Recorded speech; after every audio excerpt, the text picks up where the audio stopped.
on Tuesday night, even though he went 0 for 4 and struck out 3 times. And let's face it, we saw him last year. He's not a great offensive player.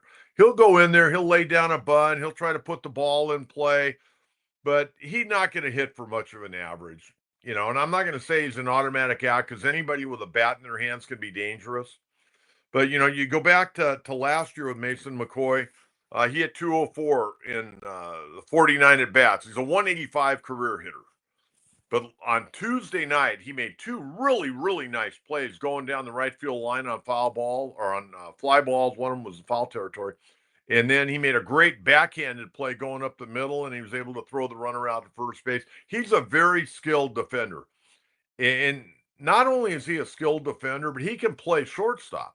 He played second base on Tuesday night, but we're going to see him at shortstop, which is good. And also, Tuesday night, Manny was the designated hitter, and they played Jose Iglesias, who's doing a nice job right now. He played third. This is important. It's very important that you get everybody in your ball club into an opportunity to play, keep them fresh. But guys like Manny, there's nothing wrong with Manny, DHing occasionally with a guy like Iglesias. And if Bogarts needs a day, maybe to DH or maybe not even play at all, you put Mason McCoy at shortstop. So Mason McCoy, even though he went 0 for 4 and 3 strikeouts, played a big, big part in the Padres' win on Tuesday night. I wanted to talk about Tyler Wade. Tyler Wade last year did a nice job for the Padres in a variety of different roles. Mostly as a utility guy, not much of an offensive player. They don't count on him for offense. Let's put it that way. But he had a good spring training. He was off to a good start down in AAA. Didn't make the team because he had an option left. Went down there with the right attitude. Loves being a Padre. He was the first guy the Padres signed during the offseason. They gave him $900,000. Gave him a major league contract. And then he has a nice spring training. Ends up getting shipped to AAA. Went down there with the right attitude. Was swinging the bat well. With the injuries here, with Merrill and everything that's been going on recently, they bring him up, and he's doing a great job. I mean, right now, Tyler Wade, he's finding a way to make things happen as far as getting on base, getting his hit, even if it's a ground ball base hit. He's hitting 286 right now. And he's primarily been an infielder, but he's playing a very nice center field. But again, he is what he is, utility veteran guy who's better to come off the bench, but we got to stem the tide until Jackson Merrill can get back.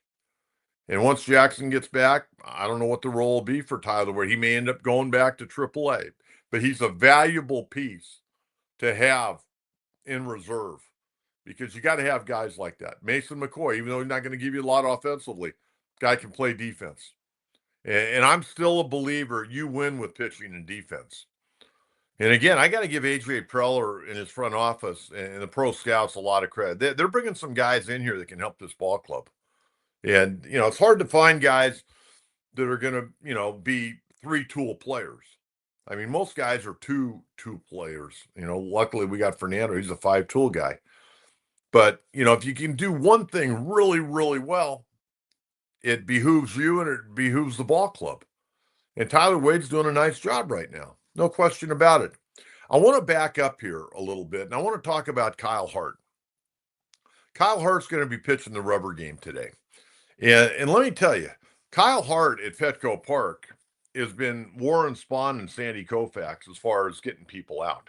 At Petco Park, his ERA is 1.64.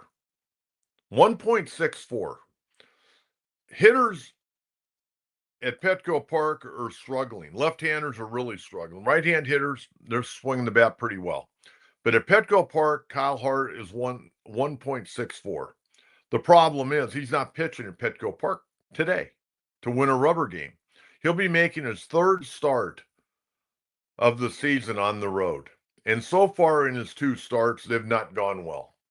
How about a 15.88 ERA? In that first start, he lasted 2/3 of an inning at Wrigley Field and getting banged around. Last start, 5 innings, 5 earned runs and 10 hits against Houston. And he kind of sucked it up and, took one for the ball club, but he got through 5 innings. But he got to pitch better. And not only that, he got to be able to get right-hand hitters out. Think about this. Against right-handed hitters so far this year, Kyle Hart, and I don't get this because he's got a good sweeper, a good breaking ball down and into right-hand hitters. They're hitting 333 against him. 333. And against left-handed hitters, they're hitting 071. Left-hand hitters aren't doing squat against him. I mean, and the thing is, he's going at these guys. He's got to go at these hitters. He's giving these hitters way too much credit. And he's got to get ahead in the count and then mix and match. He got a good breaking ball. There's no reason why he shouldn't be getting right-hand hitters out.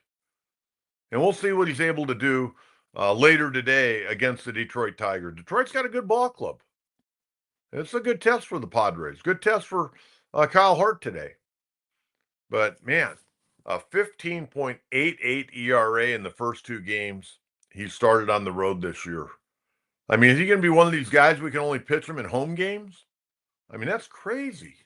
He's going to be going against the right-hander Reese Olson. Reese Olson, 4 starts so far, had a couple of pretty good outings, 6 innings, 2 earned runs against the White Sox. Last start against Kansas City, 5 shutout innings.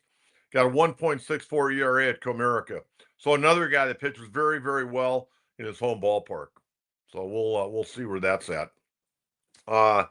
Again, Padres off tomorrow.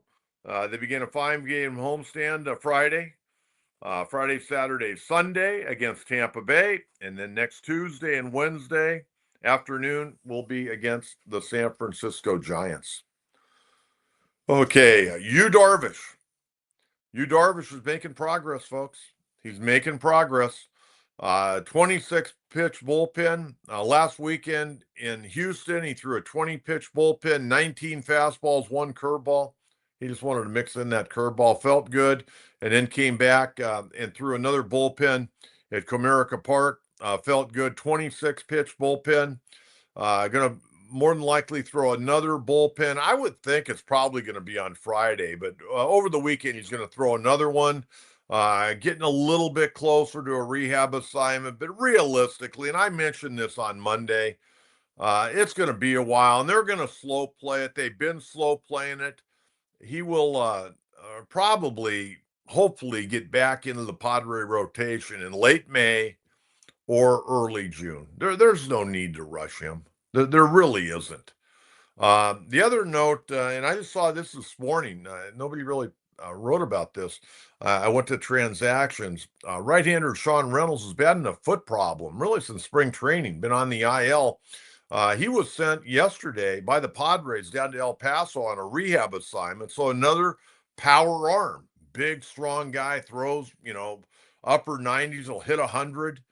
We saw him a little bit last year, a little bit more of a thrower than a pitcher, but man, getting another power arm, that's what you want.